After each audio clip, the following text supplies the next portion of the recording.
Hi there, May the 3rd, 2021. It's pretty amazing for me. 3 years ago, I underwent a second brain surgery known as a craniotomy. And it was only a few weeks ago that I was first given the full truth of the condition of my brain afterwards. After the brain surgery, it took me 4 days to wake up to who I was. And everything I speak of, I have evidence. I have like over 200 pages of medical notes that I have, which explain exactly what was going on in the days that I have no idea what was going on.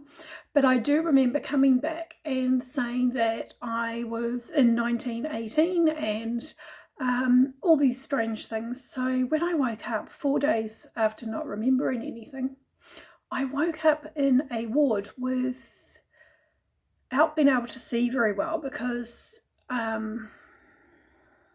lot of bone and tumour was removed and dissected off the frontal lobe and some of the temporal lobe, and there was a dissection between the frontal and temporal lobe, and there was an effect on me where everything was so swollen and literally I couldn't really see where I was, but I could hear. So I was lying there when I came back to myself, feeling, more myself. And I could hear these elderly voices panicking. They didn't know where they were. They didn't know who they were. I could hear family members, comforting them, and the nurses comforting them and everything like that. So for me, I was like, okay, I considered that. And then I tried to get up, and the nurse explained to me, you haven't been up for 4 days. You can't see, you can't walk, you can't do all these things. And I was like, yes, I can. Of course I can. I can do it right now. So, and this is how I've always been throughout my life. If there's any problems, any troubles, what I do like a phoenix and just rise from those ashes and say, nothing's going to stop me. Nothing's going to hold me back. So here I was, I got up and the nurses helped me shower and everything like that. Then one of the medical team came and put his arm in my elbow and wanted to see that I could walk properly. And I did that, and I convinced them to let me out of this ward where obviously they were concerned about my well-being and my clarity of neurological function. So here I was, I got out of there, went to another ward, and generally I was expected to be in hospital longer, and I got out, and that was awesome.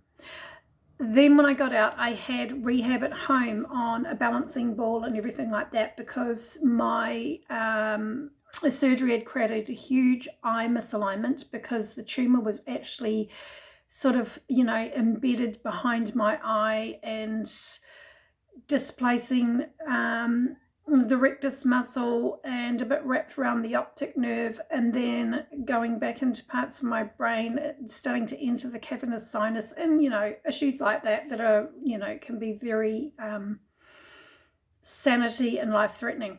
So here I was in this situation going, I'm so grateful. Okay, we've got, support for physiotherapy and we've got all these incredible things happening. I was with the love of my life. One of my children was there helping me, and I really, really felt for them. And I just, recovered in this amazing way. And then what happened 12 weeks afterwards is I had some sort of incident, whether that was a, stroke, seizure, clot, who knows, because I went into hospital with all these symptoms, and everything I speak of is documented medical evidence, and I have witnesses. So I went into hospital, and generally they were really concerned, took CT scans, and didn't know if what was happening to me was surgically related or something else. So they contacted the neurologist who had done the surgery, and they said, just discharge her, we're seeing her in a few days. Now those few days didn't end up happening because I was so not myself. It was like all of a sudden it was like a different brain, and I didn't even know how to function in this brain.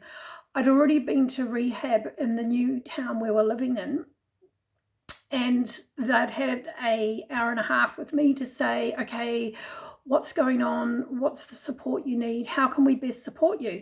And then after this incident, I went back there and they were just taken back at how different I was.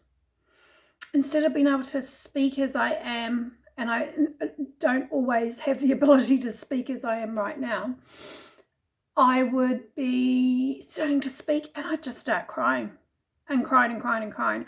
I could not speak without crying. I could not walk without crying. I could not do anything without crying because my whole brain was so overloaded. Something had happened and the brain just kept shutting down and I couldn't see properly. So I closed the left eye all the time and looked out of the right. And unfortunately, 3 years on, my right eye sees for my left. So there's a few issues with my left eye. However, it's still there. And that was the risk. If I didn't have the second surgery, I'd lose my eye. Now, going on 3 years later, 2 weeks ago, I went into an epilepsy assessment unit because I was having seizures and all these experiences neurologically which aren't normal and indicate a brain injury, although to that point, 2.5 years of no medical support or person supporting me in that belief, I was left to fend for myself. And this is the first time I've ever spoken about it. And the reason I'm speaking about it is because whoever else is out there, you need to trust your body, you need to trust yourself, you need to believe in yourself, and you need your voice and you need to speak out. Because by the time I spoke out, by the time I got help, there had been so many unnecessary damaging effects to who I am today. Now, when I went into the epilepsy assessment unit, I don't have epilepsy, which is fantastic. I was so relieved. Yet I was in there and all of a sudden they're telling me how multifactorial this diagnosis is. Not only is there a brain tumor still there, like I said, behind the eye, but also part of, what could have happened is the second brain surgery created a situation where 12 weeks later something else happened. And I'd already had another surgery a year before the second, so that could have contributed as well. But now I was living with the prefrontal cortex damaged and part of the temporal lobe damaged, and here I was, those parts of myself I spoke of being disconnected from, it was because of this. And yet I had been in a situation by myself to just deal with it, because when I reached out to the medical teams that had been originally looking after me, they wanted nothing to do with it and there was no response. So generally what I did is I went inside myself. I found the light at the end of the tunnel through an emerald light.